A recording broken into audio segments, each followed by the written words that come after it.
Bonjour, nous sommes dans la galerie municipale Julio González de la ville d'Arcueil. C'est une galerie d'art contemporain qui existe depuis 1992. Des médiations sont organisées avec les enfants pour leur permettre, dès leur plus jeune âge, d'avoir un aperçu de ce qu'est l'art, de distinguer qu'est-ce qu'une sculpture, qu'est-ce qu'une peinture, qu'est-ce que du dessin, de l'art numérique, et voir un petit peu les expositions, rencontrer des artistes. Et plus ils sont jeunes, plus après c'est un petit peu ancré dans leur éducation artistique quelque part.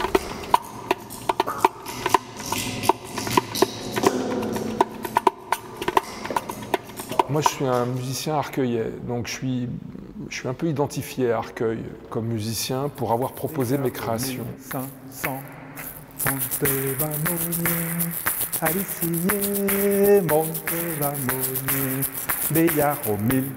C'est parfait, franchement. Je trouve ça extraordinaire ce qu'ils font. C'est un lien, c'est une passerelle.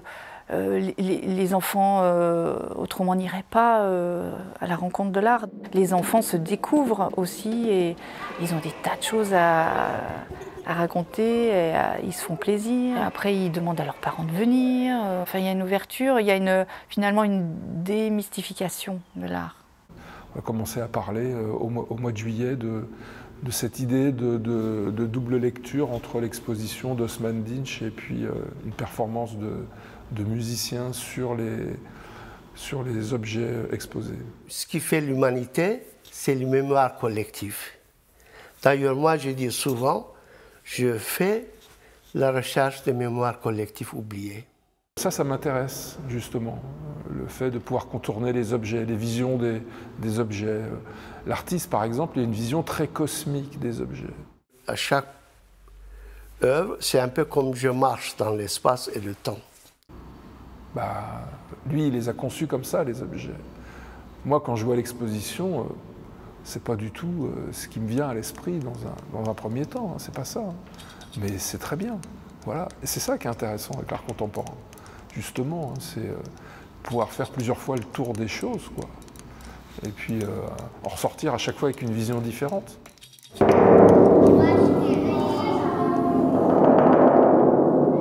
Ce qui est très important, c'est des regards des autres et leur interprétation.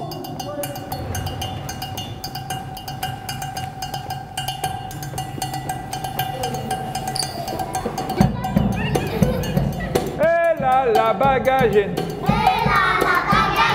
Fale boloma wotokim. Dès qu'on parle d'art contemporain, très souvent, il y a cette peur des publics de ne pas arriver à avoir suffisamment justement de médiation autour, d'explications pour comprendre un langage qui est parfois un petit peu compliqué. Vous n'allez pas acheter cette croûte-là 30 000 €? C'est pas possible, ça. Ah bah si, c'est possible. Mais le mec, il a saigné du nez sur un fond blanc, il demande 30 000 €. Ça, c'est une lecture, justement. Voilà, effectivement, le mec, s'il a envie de voir une tache de sang, il peut le voir. Hein. Ça, c'est complètement possible. Justement, c'est ce que... Moi, je critique pas ça. Oh, il y a toujours des préjugés, du style, moi aussi, je sais le faire.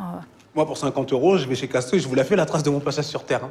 Je vous mets même du beurre en bonus, si vous voulez. Voilà, en fait, parce que ça, c'est pas toujours compris. Pour en arriver à faire un trait, pour certains, enfin, je sais pas, moi, je me souviens même d'un tout petit dessin comme ça de Malevich, ou le carré. Je veux dire, bon, voilà, si on n'est pas connecté avec l'art ou avec tout ça, on ne comprend pas.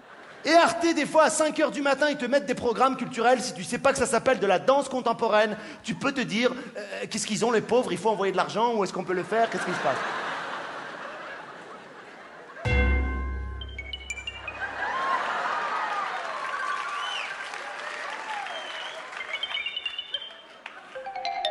Mais dans un sens, il a raison, en fait.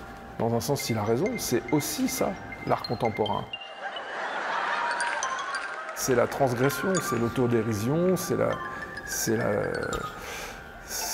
C'est ça l'art contemporain, c'est la tâche, quoi. C'est la tâche, on rigole. Justement, c'est ça, je trouve ça très bien. Je pense que l'art contemporain se moque en permanence de l'art contemporain. C'est tout l'intérêt de l'art contemporain, voilà. C'était un danseur contemporain. Moi, des fois, je ne comprends pas ce que j'ai fait. Oui. Ah, ça c'est sûr. Heureusement d'ailleurs. Pour moi, si je comprends 100% ce que je fais, c'est une œuvre qui est mal mort-née. Moi, je me construis avec ça.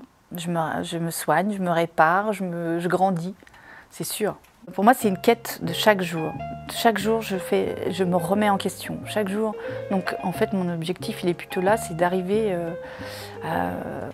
à m'épanouir avec ça, à être en accord avec ce que je fais. Moi, je trouve que le fait de faire des actions dès le plus jeune âge et pour une ouverture vraiment vers tout type de public, c'est contre l'idée d'élitisme dans la culture et dans l'art, puisque c'est au contraire montrer que chacun peut tout à fait aller dans une galerie, dans un musée, voir des œuvres et essayer justement de faire un travail autour de cette médiation. L'art, pour moi, c'est un mode d'expression, c'est un mode d'éveil, c'est réveiller les consciences de chacun. Ça peut chambouler, réveiller. C'est le sens. Je veux dire, la vie n'a pas de sens sans culture, sans art, sans transgression, transversalité. Enfin, je veux dire, pourquoi on est là alors? La paix. Là, c'est le fruit de la paix.